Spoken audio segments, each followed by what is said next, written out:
Welcome to World War II Chronicles, a weekly tribute to America's fighting men and women in commemoration of the Second World War.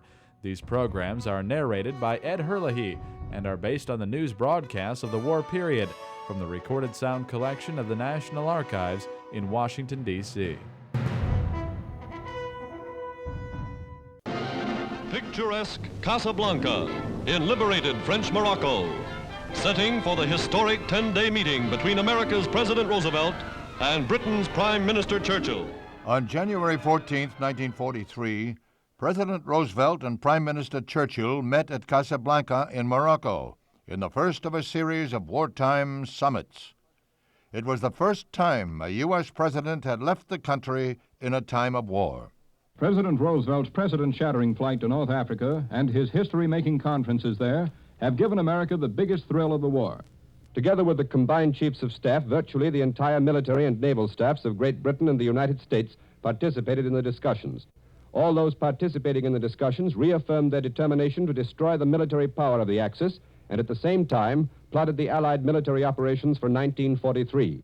The Allies agreed that an invasion of Sicily and Italy would be the next step in the European theater of operations.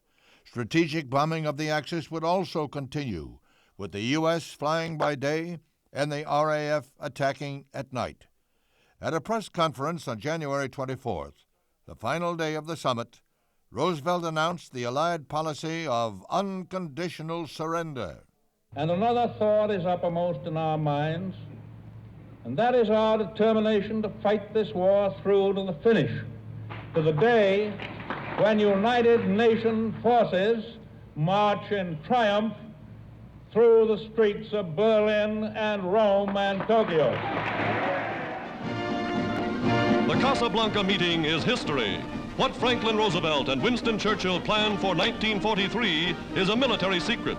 But for the Axis, those plans mean but one thing: unconditional surrender.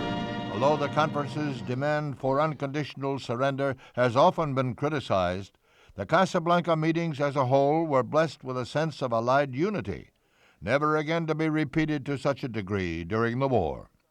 I'm Ed Herlihy. Join me next time for World War II Chronicles.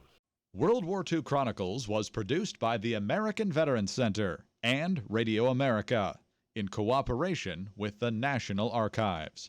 To listen to more episodes, subscribe on iTunes or visit AmericanVeteransCenter.org.